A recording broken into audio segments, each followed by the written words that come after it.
Yo, what's good, guys? What's good, guys? Just another day out here catching the rays in nature. And we move on now to the next principle, the next law. What law is this? This is the law of polarity, okay? And this is another popular law. Let's get the favorite quotes out from here. Just gonna get the book. Okay, so yeah, we've got the book here, always with me. And what does it say here? It says everything is dual, everything has poles, everything has its pair of opposites. Okay, so let's get into this. So I like to speak about polarity a lot. It may be one of my favorite principles. I know law of vibration was very long, but actually polarity is the best principle when we look at mental transmutation, or what you call mind alchemy, because in this society they like to keep people polarized, being on each side of the spectrum. Now, one second. Now, what am I talking about now?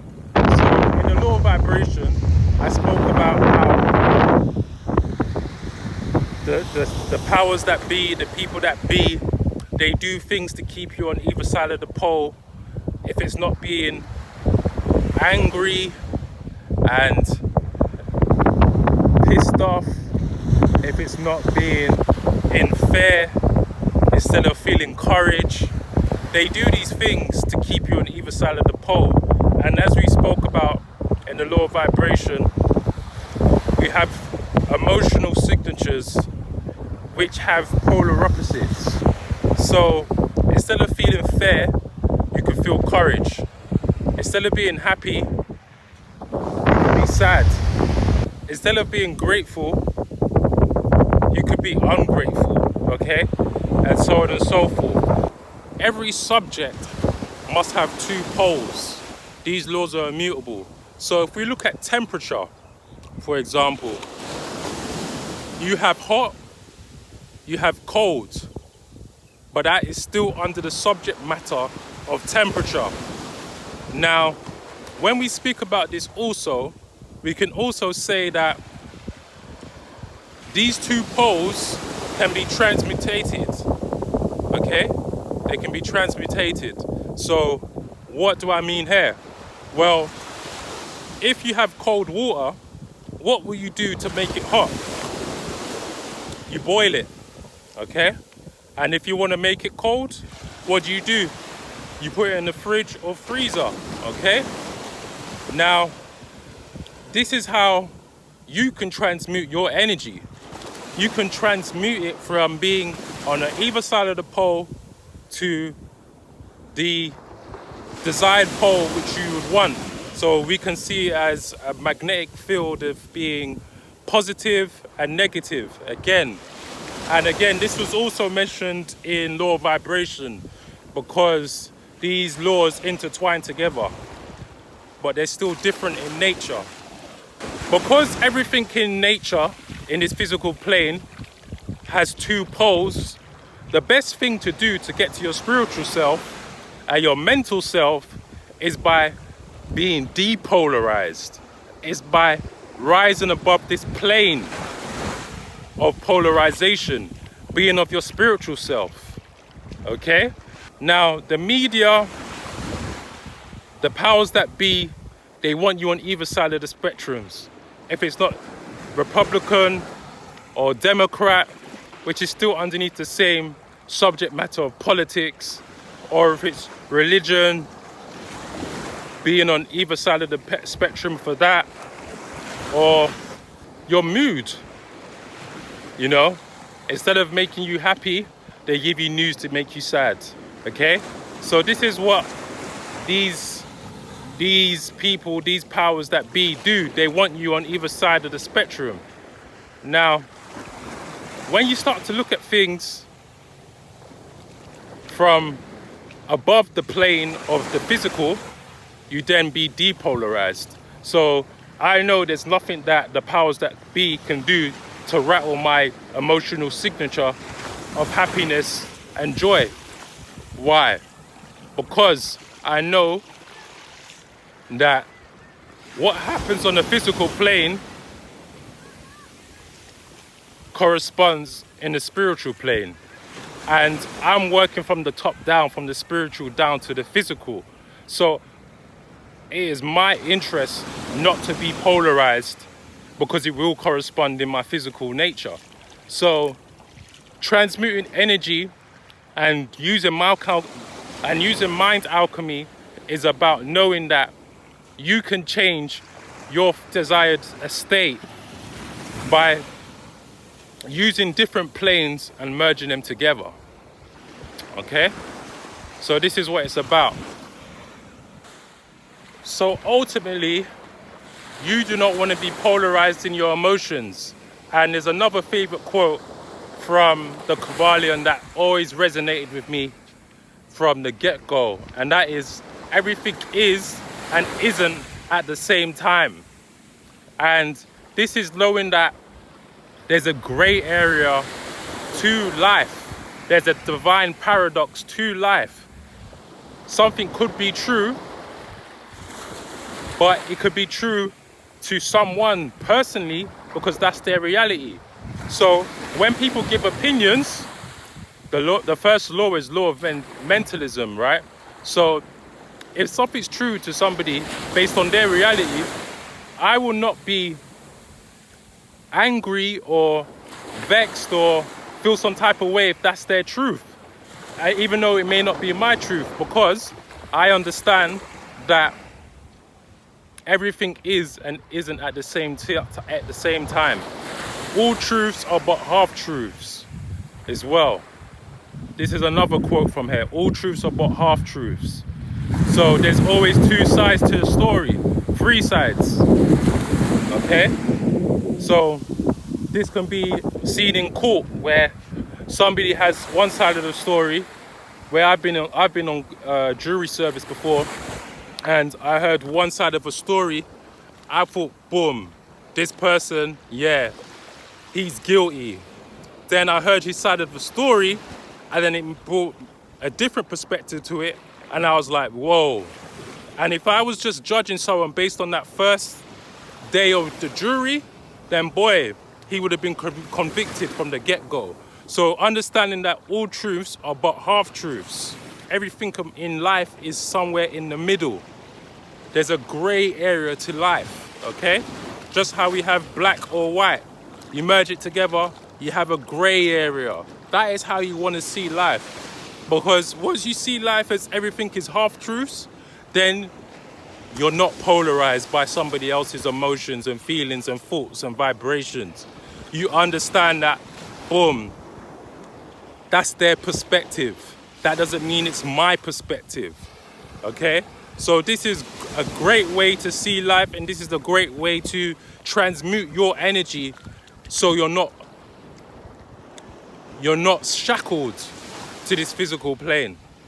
For me personally, I try not to be too happy about anything as I live this mind alchemy journey.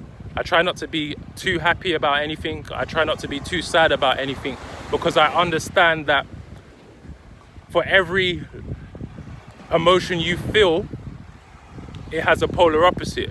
So why be too joyous in one nature of the pole? Just keep calm and say, cool, I just won in this situation. That's good, but I understand there's a down. Not that I'm trying to anticipate a down, not that I'm trying to manifest a down, but I just understand that, yeah, there's wins and losses to life, okay? So this is it. You just want to keep somewhat in the middle. Don't get too excited. Anything that is given to you on this physical plane can always be removed. There is a way to bypass that also, which is in the law of rhythm. But again, we're taking this one principle, one law at a time, okay? So yeah, you don't want to be too reactive to your emotions. So surrender to polarity. That's what I say. because polarity is so tied up to the physical plane. Surrender to it. Surrender to it. Because yes, I do get excited sometimes. Yes, I do feel more the positives in life than the negatives. But still, I'm keep grounded and I keep humble, okay? Because I understand that this is just a physical plane. And this book is all about mind alchemy. Obviously, it's a universal law. Obviously, the books are based upon the universal laws. But this is all about mind alchemy. Because once you master the mind, you then be able to apply these laws to everything. And then you start to see the correspondence to life and vibrations based on this knowledge too. Okay? So, yeah, we're gonna head back to the studio and we can dive deeper into this. So, what I'm showing you here is an example of power versus force. Two polarities of energies that are similar in nature but different in form. And I got this from Joseph Rodriguez's work, who I've spoken about many of times in this series. He has helped me open my perception to life and to the nuance of life and interpretation. And he does mind maps for all of these videos he makes. So I download them and sometimes I look at them in depth. Sometimes I just have them there for reference. And today I'll be using this for reference. He's a very good guy. You should go check his content too. He really helped me and I've been able to speak to him one-to-one. And yeah, he's a good guy. So I'm just going to be continuing the work that he does based on what I do, because I'm not just speaking about KYBALION. I'm trying to get all of this interlinked into one. Now, as you can see, we have the two poles of power versus force. And one says abundant. One says excessive, as an example. And if you think about this, just literally, it still has the same required end result, which is having a lot of something, right? Abundant and excessive.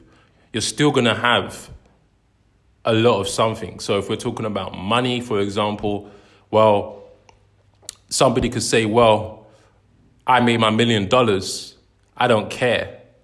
Now, somebody could have used excessive force to acquire that $1 million. They could have stabbed some people in the back, metaphorically. They could have, burnt some bridges, done a whole lot of bad business to make this $1 million, because this is what people do. They like to do things that goes against their morals just to reach their quota. Now, if you have an abundant mindset, this $1 million, for example, could come to you effortlessly by thinking of many ways to attract money into your life, by helping others, by seeing people as somebody who has a helping hand instead of competition, and so on and so forth. And then we get into, accepting and rejecting. You can accept your situation that you're in, which is power, because you've now taken back the power to do something with the information that has been given to you, or you can reject the information that's been given to you and live a life of denial, which means you will never progress, okay? And right now we're living in a time where there's things going on and people may have cognitive dissonance and don't want to believe what is true, but then they would be living a lie and, living in an illusion, a bubble that doesn't progress them. Or you can accept the situation that we are in as a humanity and say, actually, I want to do something about this and empower others to make a stronger connection with humanity, you know? And admitting versus denying is the same, two poles, okay? So this is how we should start looking at energy. We can get to the desired result by using force, but who wants to use force? I used a lot of force in my earlier days, and I had energy to use force. But now, as I've got older, I've got smarter. So I would never waste my energy doing something that doesn't seem purposeful, just because I want to get a desired end result, which could be money, achievement, goals, accomplishments. I will find a way that is perfectly suited and tuned to me. Okay? So this is how I see this, you know? We have being and having. What does that mean? Being is, for me, being is living in the now. It's knowing that I can have whatever I want, but I don't have to force it. I don't have to force it. Who likes to force? I don't know. Let me know in the comments if you like to force things. Let me know what you think about when you force things, and tell me when you've used power, because power is the ultimate true power, which I spoke about in KYBALION, which is when you're in the red zone, you have to use a lot of force to get out of it, then use power. Okay? And we have the nuance of confidence versus arrogance. And this is very, very, very, very easy to go into the other side of the pole. People can misconstrue me for arrogant, but actually I'm just very confident. So sometimes you need to not worry about other people's opinions and know why you have such confidence, and understand that sometimes confidence can be seen as arrogance because people lack assurance in themselves. They lack a lot of mental faculties in themselves, and when they see you on your high horse, they feel inferior. Well, I can tell you this, what's the right way to say this? It's not your concern to worry about what other people think about you. As long as you feel you're doing things true from your heart, that's all that matters. That's all that matters. Because I believe in God and I believe in the all-seeing. So I know that if my intentions are pure, and God knows my intentions are pure, I have nothing to worry about from external five-screen data, which is people. I don't need people to affirm what I believe. I don't want people to believe what I believe. I just tell people that the universe will conspire to make your belief system true, which is also spoken about in All Is Mind. So it's about understanding that we are individuals, we have our own mind, we have our own interpretations, and we have our own perceptions. So I do not get polarized if someone does not believe what I believe, because I know that they don't know what I know based on my perception. So I'm not going to go through all of these. I'm just going to go through the ones that catch my eye. And I just seen giving versus taking. Now, in order to receive, you must give. And a lot of people look for love, especially in this social media society that we live in right now. And I can feel the tension, I can feel the energy through the 5G. And some people, they want love, but they don't give love. They just take. And this is when we start talking about energy vampires. Now, because they're not in tune with their bodies, they don't do grounding, they don't stay in nature, they may stay on the phone all day and just watch people's lives and things of this nature. They are giving all their energy to external factors. And when you're in tune with yourself, you'll see that you're able to give on a higher plane because you've put your body first, you've put your mind first, and you put your soul first. Now, when you speak your truth, people will resonate with it because these are all thoughts in the subconscious mind that many people have, but they don't know how to express it. Now, what will happen is you'll see that you'll get a lot of love and you'll get some culprits out there that will, try to take your energy, try to get your attention, try to use reverse psychology to get your attention. This is what we call energy vampires. And I'm not saying that they're bad people. I'm just saying they're not in tune with their body. And they're not in tune with many faculties in themselves because they didn't get the acquired knowledge. And me, personally, I might be angry at that present moment with these kind of people, but I have to understand that I had to do a lot of work, a lot of reading, a lot of soul searching to find out why things like this happen. Even from my point of view before, I've never been a hater, but I can understand why people would hate because this kind of information is not taught to us in our first 7 to 14 years, which is a lot of development of the mind. So when you receive hate, you should see it as data optimization, that we live in a society of people who do not know who they are, And when you do your meditations in the morning and the night, forgive them, because they don't know, and the energy of giving to receive is magnetic. It's attraction. This is attraction energy. And everybody wants to attract in this world. If it's physical things, if it's money, if it's people, if it's clout, we live in a world where people want to attract. They want to be attractive because everything is superficial. But this is fine, I say, but if you want to attract, you need to be in tune with your body.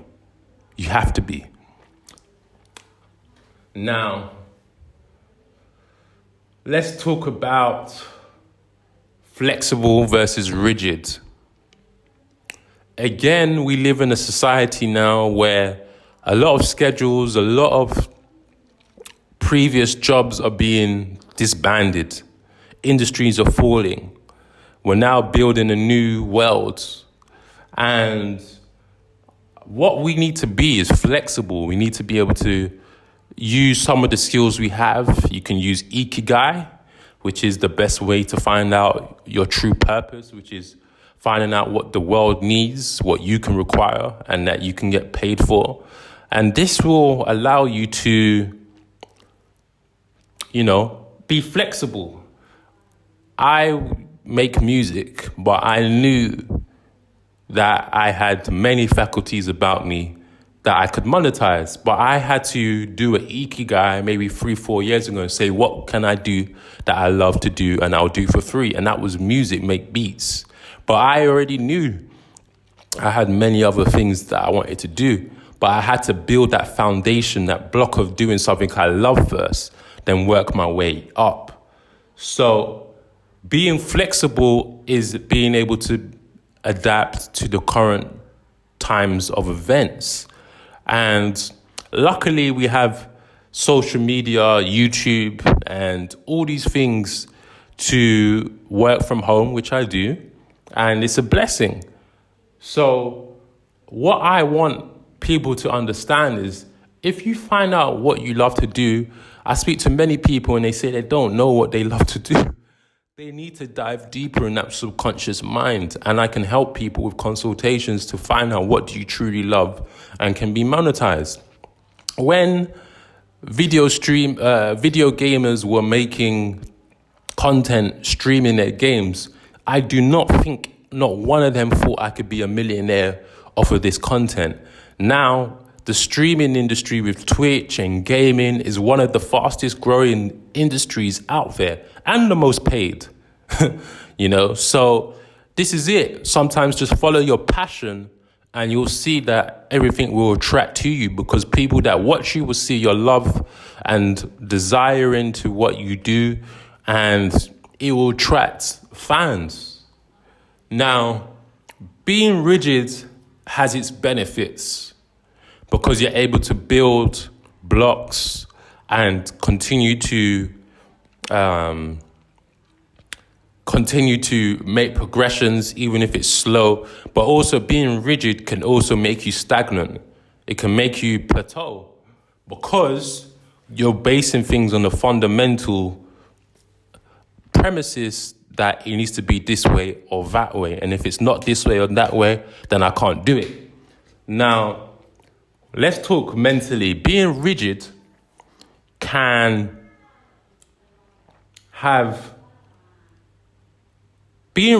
closes you up to a infinite possibility of multiverses, because you're not being open to receive. Now, if you're flexible, you do something that you've never done before, you go against the grain, you may just see God has bigger things for you. I've been flexible all my life, and I've been open-minded all my life. From the age of 7, 6, maybe even as early as 6, I was asked, what do you believe in? Do you believe in God? And I said, I'm agnostic. I was born in a family where there was Muslims and Christians, and I could feel tension between me having to choose which one. I said, why? Why do I need to choose? So as a kid, I was always known as that kid that sits on the fence. And they say, don't sit on the fence because you're going to get a prickly ass. But this is me not being polarized. 20 years later, I could say this was me not being polarized. And being open-minded to receive information from anything and everything, philosophy, religions,